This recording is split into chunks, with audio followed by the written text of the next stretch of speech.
I'm Trish. And I'm Brandi. And you're listening to episode 9 of Connected Conversations. This is your space where international teachers, school leaders, and parents like us get together for real talk, real tips, and real conversations that go beyond the sparkly brochures of international education. That's right. Between us, we've lived this international school teaching life for nearly 40 years across 4 continents and in 8 countries and in countless types of schools, both as educators and as parents. So whether you're moving abroad for the first time, already in an international school community, or mapping out that next big decision abroad for your family, we've been where you are, and we're here to help you weigh the pros and cons of it all. Today, we're diving into our first official Teacher Toolbox series episode. In this series, we share practical strategies, tips, and tools specifically aimed at current educators. In episode 7, we unpacked what makes a great international school for educators. And in episode 8, we flip the lens to the families in our audience, discussing well-being, language support, culture within international school communities, as well as curriculum recognition. And today, we're going to blend both of those ideas and target specifically teachers or teaching couples with children, especially those of you who are on the move, who may potentially worry that you might be screwing up your kids by bringing them along in tow. We won't. We'll map that decision that you're making along the journey, and we'll discuss the likely reasons why you're probably moving on from your current school, how to read the job ads wisely with your needs in mind, and what to cleverly ask in the interviews, and how to choose among your different offers in the end in order to achieve the best fit for both you and your family. Are you ready? Let's get started and get connected.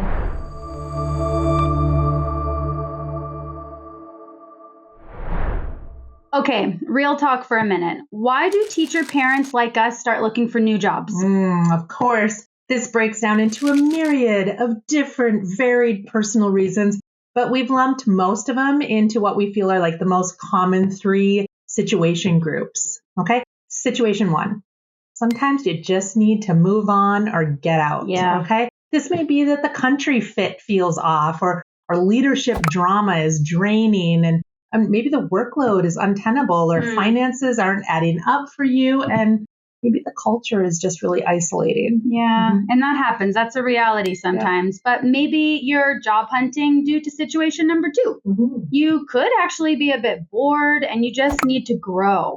You might be hitting that 2 to 3 year mark. You've been passed over for leadership potentially. And now you're just itching to grow and experience something new, be it a new curriculum or a new role at a new school. That's right. And perhaps you fall into situation 3, which we really hope it isn't the case for you, but your child is struggling. Okay. It may be send needs aren't being met, or bullying is happening, language barriers, or maybe there's just cliquey social groups at your school that just won't open up and is leaving you feeling isolated. None of us want to see our kids struggle. Yeah. And that's enough for many of us to pick up and move on to the next place. Yeah. And the biggest truth in all 3 of these situations is that most of us can really only afford to put our child or our children into schools that offer them a place with reduced tuition. So our job hunt trumps us looking for the best school for them often. Yeah, that's really true. And today, we aim to help you teacher educators out there find the best fit for both you and your child as you go forward looking for your next job. So we believe that these are pretty clear tips and tricks that we'll cover today that are really going to give you the confidence in both the interview and even better clarity when it comes decision time. So neither you or your career has to suffer or take a back seat in today's episode. Right. So here are the steps that we're going to cover today in today's episode. Step 1, anchor your non-negotiables. That's right. Step 2, learn to read job ads like a pro. And step 3, interview as a teacher first with smart parent sidebar questions embedded into your conversation. That's right. And when all those steps go well, step 4 will follow naturally, choosing between your offer options and finding the best fit for all members of your family. Are you ready? Time for step 1. So grab a pen and paper. We need you to make 2 short lists in a T-chart, one for you and one for your child or your children. Okay. Column A, title it, My Teaching Non-Negotiables. Okay. Include things that are vital for you in a great workplace. Perhaps you write real PD budget and rhythm to the school, Or maybe you write a pathway into middle leadership or mentoring available. Maybe you write appraisal that actually helps me grow as a teacher, not just box ticking exercise. Or maybe you need leadership stability. Or maybe you're writing down a curriculum you can adapt and shape in your own classroom. All of those things are super important. Now it's time for column B. Title it My Child's Non-Negotiables. Perhaps that's a specific mapped curriculum. It might be something that your child knows or something that you want to continue with. Maybe you write at least 80% clear tuition remission. Maybe you need SEN or special educational needs assistance or EAL support or counseling available. Maybe you need clear bullying response timelines or sports or debates clubs. The list of needs is varied, but write down what's important for you and your child. Or if your kids are younger, you might need to prioritize after school care or realistic commuting options or bus options. That's right. It all depends on the stages you're at. So if you have more than one child and they are at different stages of the school year, or not the school year, but the curriculum stages, maybe you want to make a little Post-it note in a different color for each of your children. So you might have something that is going to apply to early years, middle school, and the high school. So change it into this color-coded sticky note per child and write down the specific needs each of your child has, because all of them are going to be brilliantly different, right? Definitely. Whatever strategy will help you best remind yourself of your priorities, and now you're ready to head into those interviews. Don't forget that in our previous episode, we talked about how knowing your child and the way they learn best can really help you narrow down the type of curriculum that will work for them too. Perhaps you don't have to be rigid about only interviewing for the one type of curriculum that they currently know, but you should know which curricula are similar and which ones transfer well into another one. Review episode 6 if you need a refresher regarding that. Yeah, and take it from us, who have worked in a variety of different curriculums now over our many years abroad. And you can do this too, okay? Yes. Sure, the lingo may differ from curriculum to curriculum, but the fundamentals are the same, right, Brandi? Definitely. Like classroom management, student tracking, safeguarding, they're all the same worldwide. So now all you need to do is to keep our little handy lists in front of you, and then your now new handy list, and you can be ready to scan all of those job ads.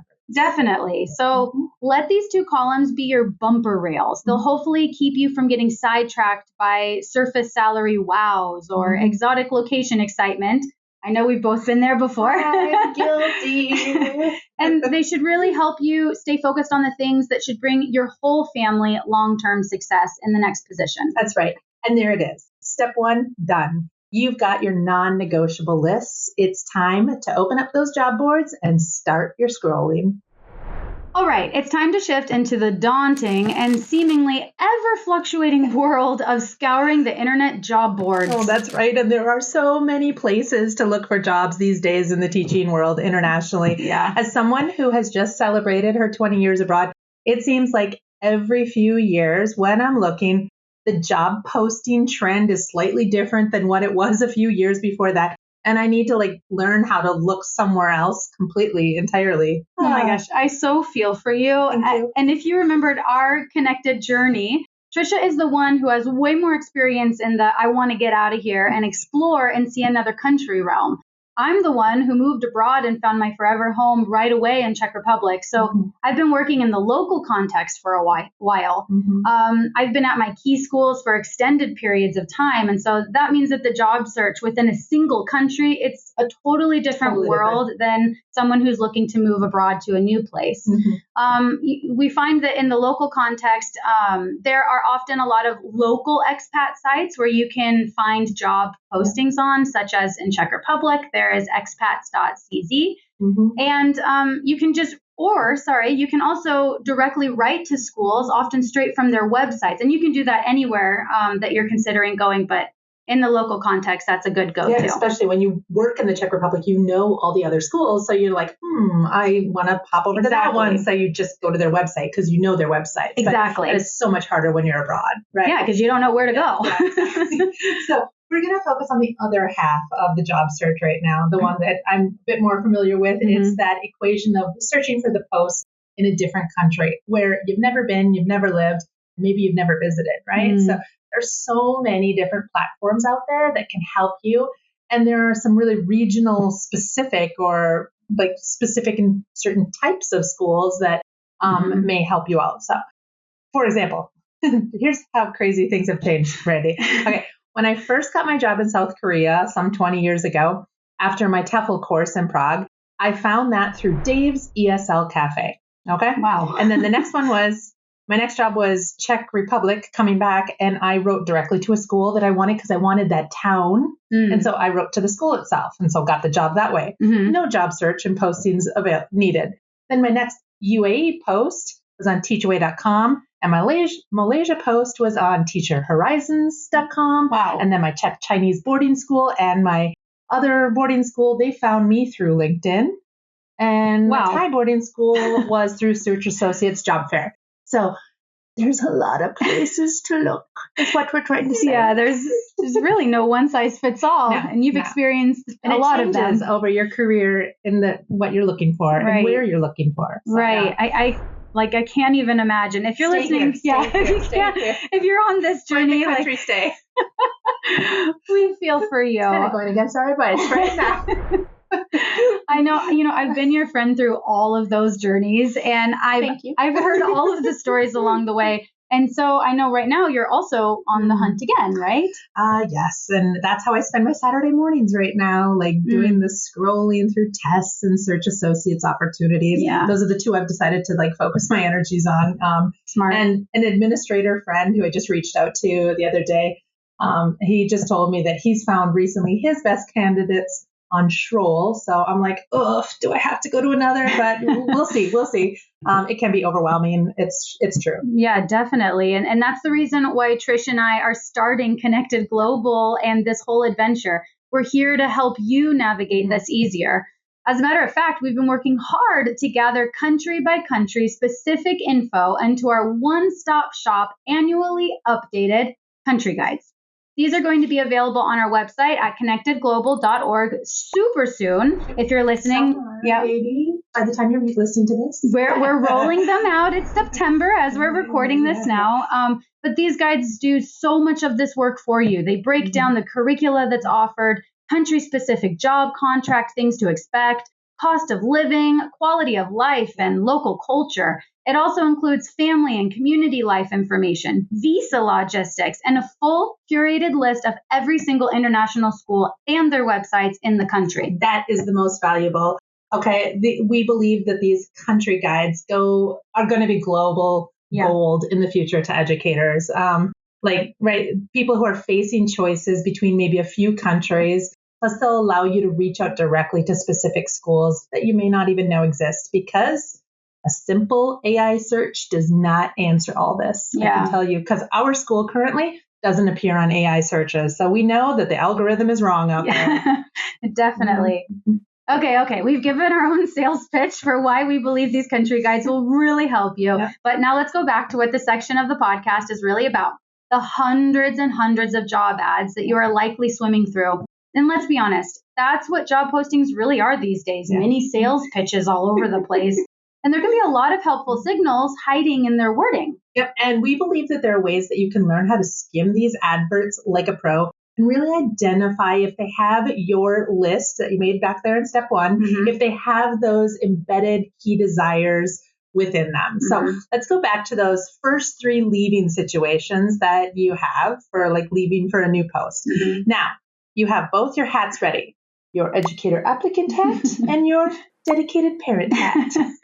Okay, first, if you're on the hunt because you're fleeing drama or whatever your current vibe at your current school is, and you're going to be looking for job post keywords relating to culture and leadership. When a school highlights their accreditation, such as CIS or NEASC or WASC, BSO or COBIS, you can refer back to episode 7 if you need a little breakdown of those. This means that it's clear that the next inspection cycle will be in the next few years or so. You can be clear on what stage of that accreditation the school is in, or follow up through the accreditation. You also need to pay attention if the leadership welcome on the website shows that the principal has been there for a while. Many international schools have like a rolling revolving door. Revolving door. That's what I was thinking of. Our rolling door, revolving door, whichever of leaders.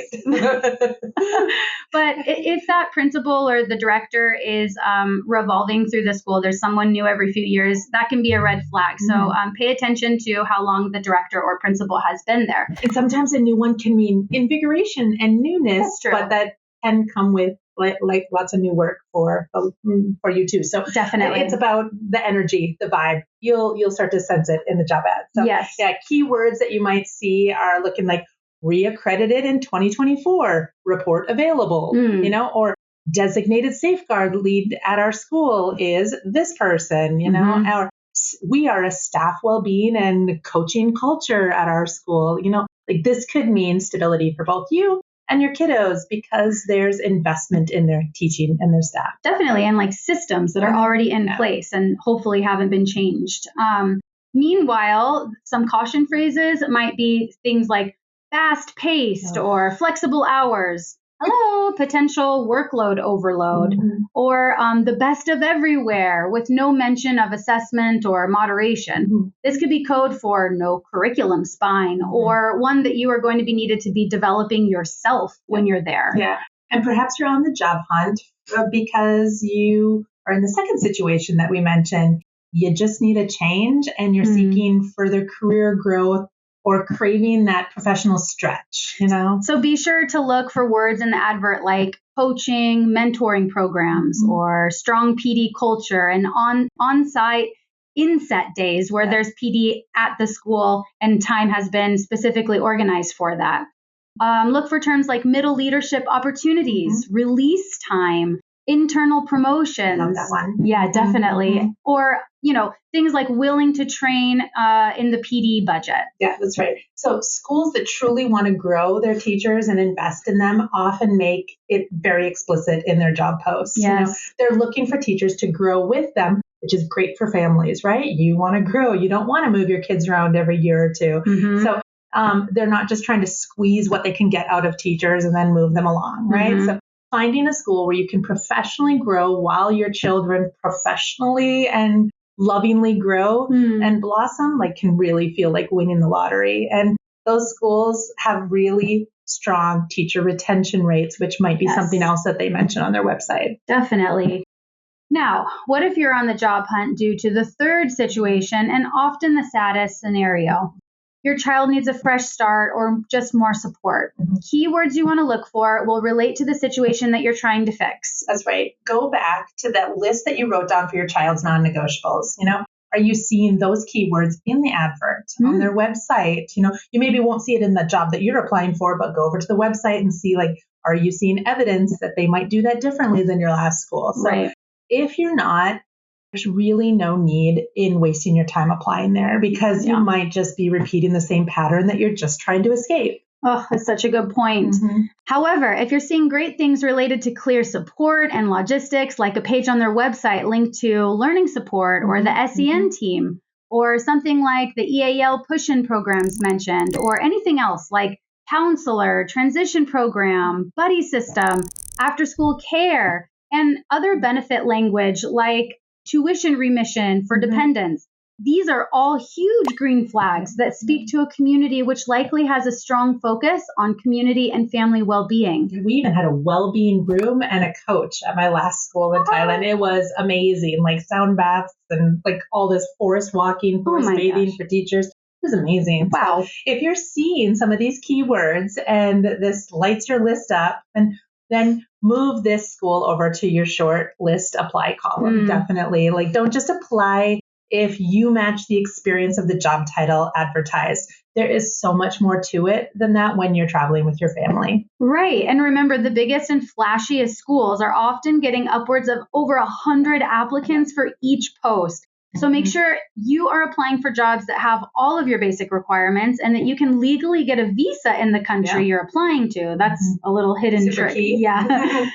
You filling up recruiter inboxes just because you want anything somewhere else, it's not going to help you or your child in the end. Yeah, that's right. That's why some of us aren't hearing back from others because people are filling up inboxes. Okay. So go for the jobs that'll fit you best. Okay, so you'll know when a school is a good fit for you and your family. You'll just know. And a quick rule of thumb, if the advert ticks the teacher first fit and shows a lot of those family savvy benefits in the small print, apply. Okay. If it's all gloss and no substance, maybe save your time. Yep.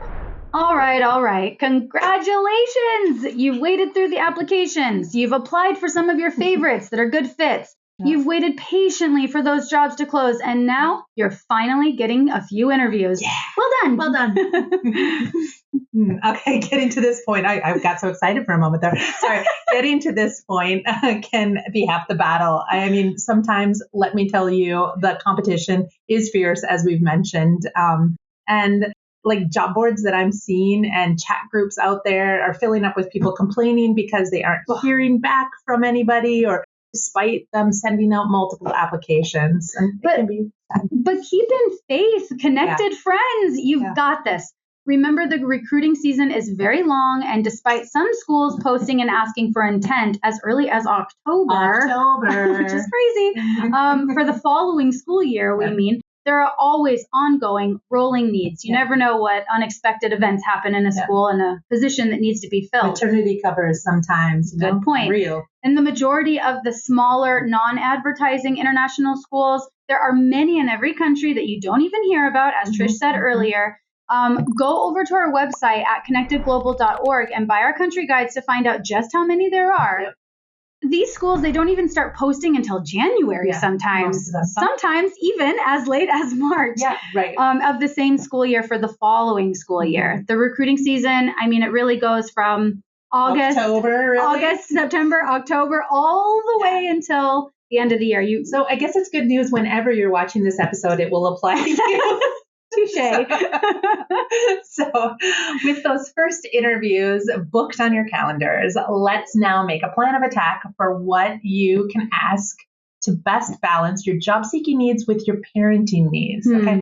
Remember, you want to be honest in your interviews. Right. Okay. I truly believe the first impression should have a thoughtful balance of both you as an educator and a parent in the interview. You don't want to hide the fact that your child will be with you and that your child is very important to you. Okay? Right. So you have to make sure that the school is a good fit for the both of you. And you'll appear even more impressive if you have well-planned follow-up questions that allow you to sneak in those parent lens questions that you may need answered that connect you to why you're moving. Yeah, that's right. So let's give some examples of what we mean here. Okay. We're going to do a little role play. I love these. We'll go through the scenarios and situations from before. We'll be the same candidate interviewing. Same person. But Trish will be the educator applicant hat, or she'll be wearing the educator applicant hat, and I will be wearing the dedicated parent hat. Yep. And we'll remind you of the scenarios and why you may be job hunting, and then present a few questions that can help you probe the climate of your prospective school. That's right. So, situation 1, remember, you just need out. Likely there's some kind of culture or leadership issues. Educator hat. Ding! Can you tell me how teacher appraisals and peer coaching work here across the school year at your school? Or, can you share a recent policy staff change or how it was rolled out to the staff? Or, what is your parent support group called and how does their collective voice influence the school culture? Nice. Okay, and now the dedicated parent hat sidebar. Ding. Thank you. Who is the designated safeguarding lead at your school? And what are the response timelines after a report? Or, would it be possible to speak with a current staff parent for maybe about 10 minutes to discuss specific questions that I might have? Or, what does your parent community culture look like? And what are some examples of how the different cultures come together and get involved?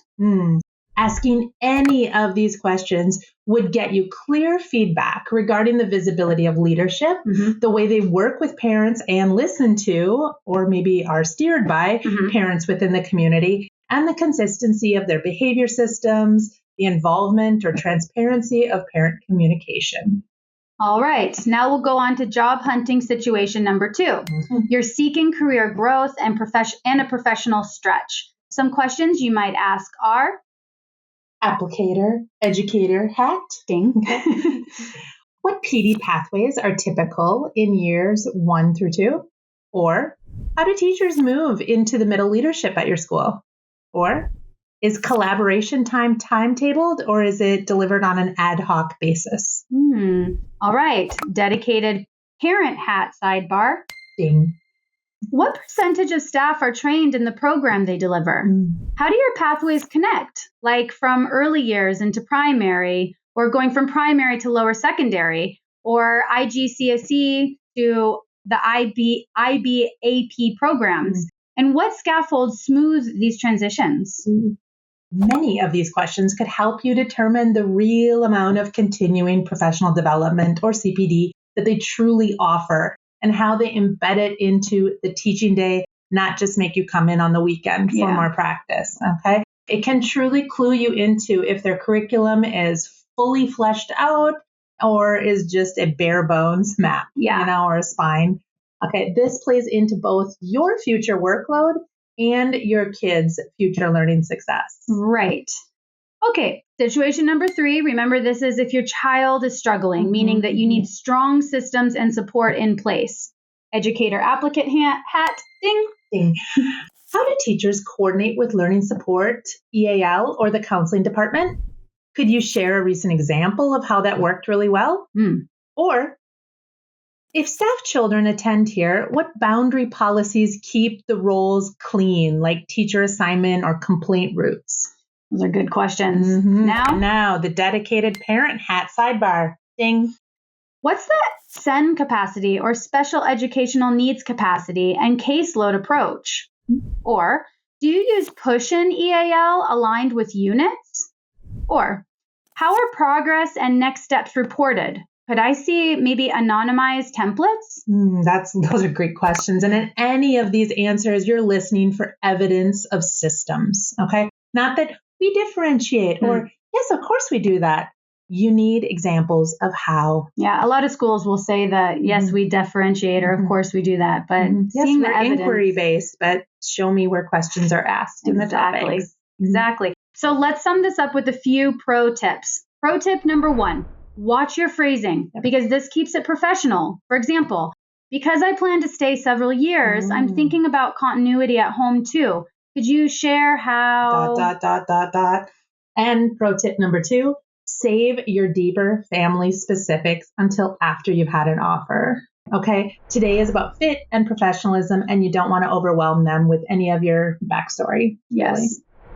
All right. Now comes the fun part. You've got the offers in your hand. Let's compare the pros and the cons to determine the best family fit for you. I remember this step well. I had this exact scenario back in the start of January 2022, or 2020. Yeah. Oh, right before the whole world fell apart. That's right. At the Bangkok Search Associates job fair. Oh my gosh, I had 2 great offers. Totally different leadership paths. And it was only after making this family comparative chart that I was able to see which one was going to work for me. I mean, like, while one was a huge leap for me to senior leadership and a huge salary bump, and on paper, it was amazing, they just didn't have a curriculum yet for my son because it was a new school. It was moving up. And so he was going to be entering 10th grade. It didn't work. Okay. So making the second one a better fit for me and my family at the time. And I'm so grateful that we had that opportunity. But this T-chart, and I just showed Aunt Brandi right before this episode. She's like, "You really had that?" And I was like, "Yep, let me show you." It's real. It's really helpful. So helpful. Yeah. I remember you calling me and discussing those 2 alluring job options. And didn't you only have like 24 hours to decide between them too? I think it was even less than that, because I think the second offer on the second day of the fair, it comes in at like 4:00, and then you had to decide by the next morning. So I mean, like you're talking now. Nobody was awake for me to call them in another country. Oh. It was intense, but it was good. That's how job fairs work. Oh, it sounds stressful, but good thing. Good. Yeah, but good thing we're giving these tips, assuming that we aren't in that job fair model, and that you listeners, whoever is listening out there and needs this information, is just quietly and calmly at home right now, contemplating choices. Yeah.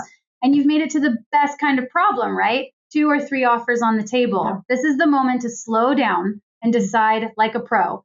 educator, and family savvy simultaneously. Simultaneously, that's right. We are going to give you a clear, repeatable method that you can use in an hour at your kitchen table. So think of this as creating your decision huddle. Okay. All right, so we're going to rewind all the way back to step 1. Remember that list you made of your non-negotiables for yourself and for your child or your children? Now, let's spend about 10 minutes here. These are your deal breakers. You need to make it a checklist. Circle yes if your offer includes it, or cross it off if it's not included. If any are not included, that offer immediately drops to the bottom of the pile. That's right, because these were your non-negotiables. Right. Remember that. Okay, so make sure to take note if these things are also offered clearly stated in the offer. Okay, so visa sponsorship for you and dependents confirmed in writing. Okay, so a lot of this confirmed in writing. Okay, or a path for how it'll be supported. Okay, tuition remission or payment. So the offer should state the percentage and the cap limits. Maybe like 2 are covered, full percent, and then 80% for your third child. Okay, contract legality. Okay, so work permits and recognition of qualifications. Is it a bilingual contract? And the native language, it says at the bottom, like the native language will dominate in a dispute. Whenever I read that, I just kind of get nervous and I second guess. And I always make sure I go into like a translator app and I make sure the wording is the same as best I can. Not that I think anybody's trying to treat you, but it's good to be informed. To be informed. Yeah, what you're signing. Also, are you seeing mention of your dependents and the things you need to solve? These may not always be in the contract, but sometimes they are. Things such as housing benefits or allowances or a commuting option like buses, or the type of curriculum you'll be teaching and your job duties, which may also solve one of those reasons you're leaving your current job. Yeah, maybe your job duties weren't listed in your current job. Yeah, that happens sometimes. For sure. Yeah. Okay, so now it's time to move to step 2. You've got the first part of the decision huddle. Now, use this for about 20 minutes on this step. Okay, this is called scoring the Big 10. Okay, so rate each of your offers 1 through 5 in each of these areas. Okay, weight the first 5 slightly higher, maybe like times 2 for that one. Like figure out some math that works for you with this. Okay, but think about leadership and culture in one section. Okay, the stability, inspection, accreditation cadence, the staff retention. That's a times 2 thing because that's going to impact you big time. Okay, next part, rate on workload reality. Okay, so think contact hours because those are different from country to country, duties, clubs you might have to run, planning and collaborative time. Often that's written in there, or if it's not, okay, so are you seeing that it says clear appraisals that are going to grow with you? So these are like times 2 again, really important. Yeah. Okay. Next one, child fit. Okay. Think about the curriculum continuity or like a smart bridge of where your child currently is and where they're headed. Is there SEN? Is there EAL capacity for your child if they need that? Okay. Is there counseling available? Anti-bullying? Is this all clear? That's a big one. Go through your contract offer with that as well. And then location and daily life. Okay. Language, community, transport, healthcare access, safety. This might be a whole new country on the other side of the world that you've never been to. Yeah. This is a pretty big one to weigh into the factor. Definitely. And that last one, visa and admin ease, because some countries are hard to get into for other countries. Like we've mentioned that in a previous episode about the visa reciprocity, currently working in HR. And I just see that like I said before, as much as I want to get you into our school, the country I'm in just doesn't currently support you. So what's the visa processing timeline for you and for dependents coming along with you? Can your spouse work? And that's another thing that we've included in our country guides that we are putting together. So a lot of this will be answered for you. Nice little plug in there. I'm trying. Okay, so those are the first 5 of the list of 10, and those are the ones that you should be weighing, like let's say double the amount. Now, the next 5, we would weigh these normally. They're still important, but we'd say that they're a little easier to work around. So consider the total compensation. Think things like how much is the salary plus your housing allowance, Are you offered flights? Yeah. Is there any shipping for your housing things that you're sending over? Think about how much it will cost to settle in. Is there a PD budget that's included? Mm-hmm. The next thing is the cost of living and the currency risk. Yeah. Think about the net take home after realistic rent and fees. Yeah. The next thing is your school a good fit for you? I know that seems really broad, but consider things like, can you teach the curriculum well? Are you comfortable with it? Consider your PD pathways. Is there a middle leadership runway for you? Next, consider the family logistics. Yeah. Think about things like the after-school care, the bus system. Are there any siblings that could come and help, or what do they need to do to get home, depending on the ages of your children? Consider the school calendar and your family needs. And this one you may often think like, I don't know all these answers right now. So you won't find all that probably in the offer or from their website. But this is where you can like go and find other people, maybe like in a chat group, which we'll talk about in the next section here, to like try to help find those answers quickly while you're weighing your options. It's true. I mean, we're giving you all of the things to consider, but you're not going to have a checklist of every single answer right now, but better to give you more than not enough. Absolutely. The next thing on our list is the exit and safety nets. Think about probation terms, if there's any notice periods. Is there medical insurance?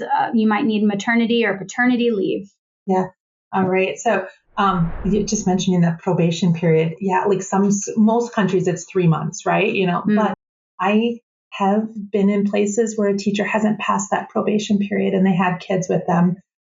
It was very difficult. It was very difficult. So just be really aware of that, like hit the ground running. That's why the better choice you can make up front, and knowing if it's a fit for you, it'll be better along the way. Yeah. So, okay. So the big quick tip with this, write the net monthly that you will actually probably have after rent, utilities, transport, known school fees, or the top ups, Remember that big numbers on a school contract can vanish pretty quickly, and especially in expensive cities. Yeah, definitely.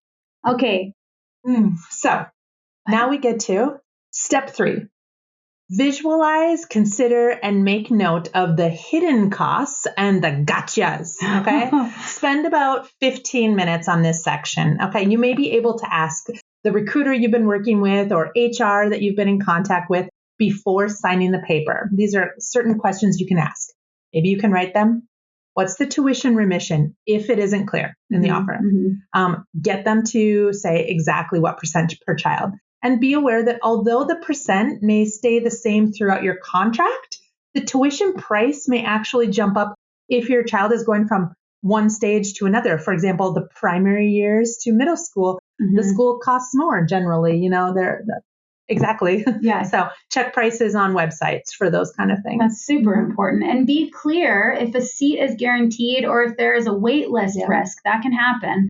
And additionally, application and testing fees, those can also be an additional cost. And there can be some really pricey ones in the top end of secondary as well. Yeah. And they're not usually waived. Yeah. No, I mean, like my son's DP courses were not waived. I paid those. I mean, as you should, I really think that's fair. So just don't be surprised. Okay. Yeah. So if you have a child needing SEN or EAL, check if there are any additional monthly fees. Are there capacity limits to this? And what happens if my needs change mid-year? Right. For housing, schools can offer an array of benefits. So be clear if housing is school provided or if there might be an allowance for you. Sometimes part of housing can be included, like the deposit or perhaps agent fees.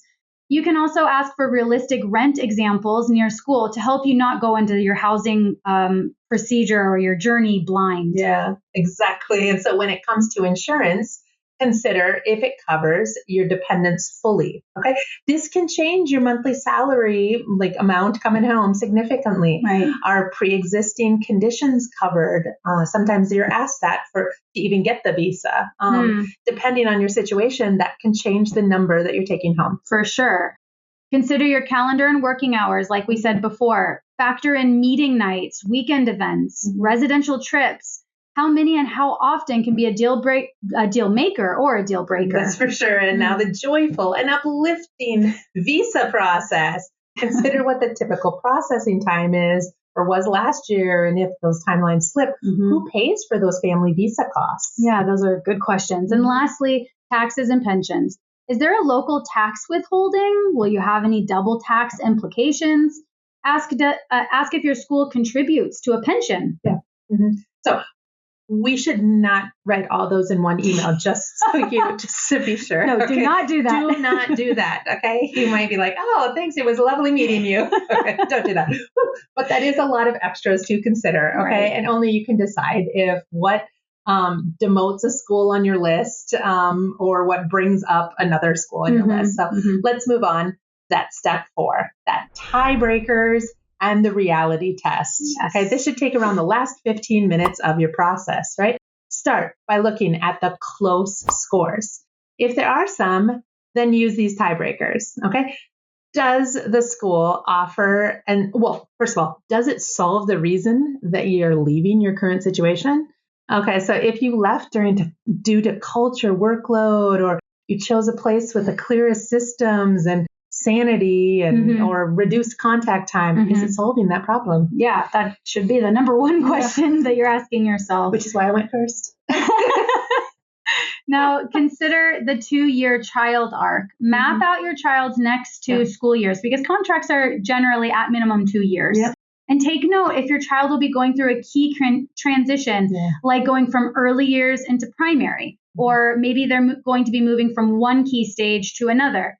Perhaps they're starting in IGCSE and they're transitioning to A levels, or going from the middle years program to the diplomas program. Which school supports that arc the best? That's right. And is there a buddy system, staff parent clubs that you can call, language classes, sports clubs, that your child will actually join? Yeah, exactly.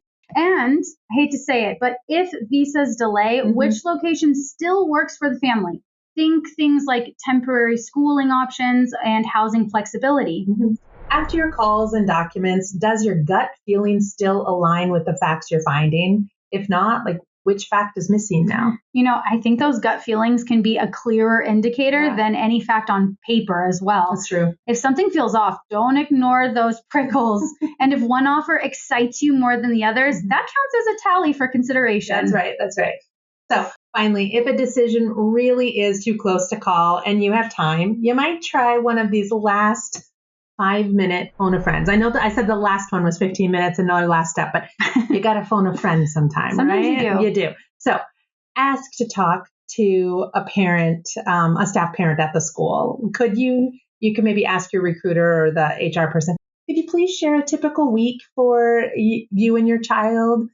You wouldn't ask the recruiter this, you'd ask the staff parent, Or what surprised you, good or bad, in your first 90 days? Or if you were deciding the school again, what's one thing you would have checked more carefully? Oh, super good question. Yep.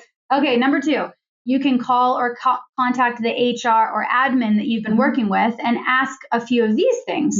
Can you please send a sample contract or maybe a staff handbook page with the contact time and duties? Yep. You can ask to see the calendar with the evening and weekend events that are marked, written in a visa timeline for dependents, and written tuition or SEN or EAL fee policy if they have one of those. Right. And then number 3 person you can call if your child is old enough and this move will highly impact them, then you call them on in and you present them the choices. Okay. We highly recommend you bringing in your child into the final decision. My son was in 8th grade when we did this, and middle school, I knew middle school would be a hard thing. So I definitely put him into the decision, and good thing he was gung-ho and ready to go for it. I also think if you include your kid, they feel more, what's the word I'm looking for? More engaged, engaged. Yeah. And so sometimes if something goes south, it was a joint decision, not Mom, you ruined my life decision. Yeah, you made us move here. So definitely. Yeah. So I was just glad that my son was really happy to go and have this adventure. Yeah. Okay, another phone a friend option could also be going to one of the many international school teachers abroad Facebook chat rooms. Could be. And then you can ask if anyone has any info on, or if anyone is currently teaching at a school that you're considering. Mhm. And many do respond and tell you to message them privately, and then they could discuss it with you. Absolutely. Yep. And then, and your final best phone a friend option is us. Okay. Yay. So you can pop on over to our website, as we've mentioned before, connectedglobal.org, and you can book a 25-minute or 55-minute, if you need longer, personal consultation with us. And we are happy to be your connected friends. Definitely. So this leaves you at step 5 of the whole decision-making process, the 30-second wrap checklist. Make sure to read these 5 points to yourself before you sign on the dotted line. That's right. Does this offer fix the reason we're moving? Can my child thrive here next year and the year after, Yes. and the year after, and the year after? Mm-hmm. Do I have time and support to teach well and grow? That's right. Is the net monthly sustainable after the local costs? Are visa, tuition, and housing clear and in writing? That's right. And if you could say yes to those 5, you're not just choosing a job, you're choosing a life that will fit well for you and your family. Yeah. And then you can confidently choose the school that solves the problem you're leaving, or supports the child. Well, hopefully not and supports the child you love and sustains the dedicated teacher or leader that you already are. That's right. And remember, offers may come and go and even expire, but a great fit pays you back every single day in the future. All right, let's pull everything together. Teacher parents usually start looking for a new school for one of 3 reasons. You need to get out, or you're ready to grow, or your child may be struggling. And whatever the reason, line it up with the process. Start by anchoring your non-negotiables. Read job ads with both your teacher hat and parent hat on. That's right. And bring a thoughtful family focused side discussion questions to your interviews. Okay. Then when those offers come rolling in, use a clear comparison method like we've offered to weigh them all up. And don't forget, the facts in the spreadsheets matter, but so does your gut intuition. If something feels off, trust that. If one option excites you more than the rest, that's a powerful data point too. That's right. So if you remember one thing, don't let urgency at work erase your child's pathway. With the right questions at the right stage, you can secure both. So if you're going to take one thing away today, it's this. Choosing a school as an educator parent isn't just about your career. Okay? It's about choosing a community where both you and your child can thrive. And the best way to do that is to ask clear, specific questions, not just about the contract, but about admissions, curriculum continuity, the hidden costs, support systems, and boundaries. The answers are going to tell you if the school really values staff families or if you'll be carrying the load all on your own. And if you want to grab our handy tool to make this all go further and your explorations easier, grab our Educator-Parent Contract Checklist. This recaps many of the steps that we've talked about today.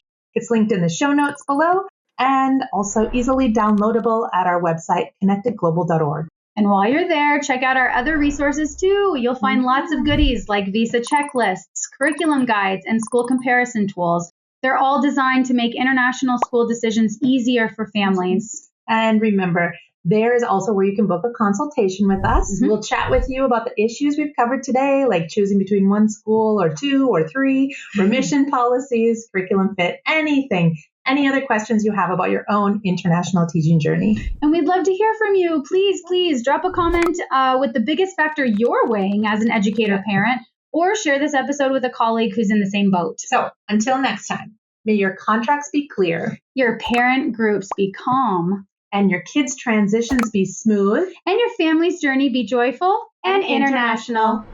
How do you know us, Riverside? You don't know us. Okay. Is it okay? I just feel, I know, because I used to be able to see my arm, and I used to be really self-conscious about seeing my arm. Now you're the teleprompter one. I'm going to go first. Okay. All right. Okay, ready? Ready.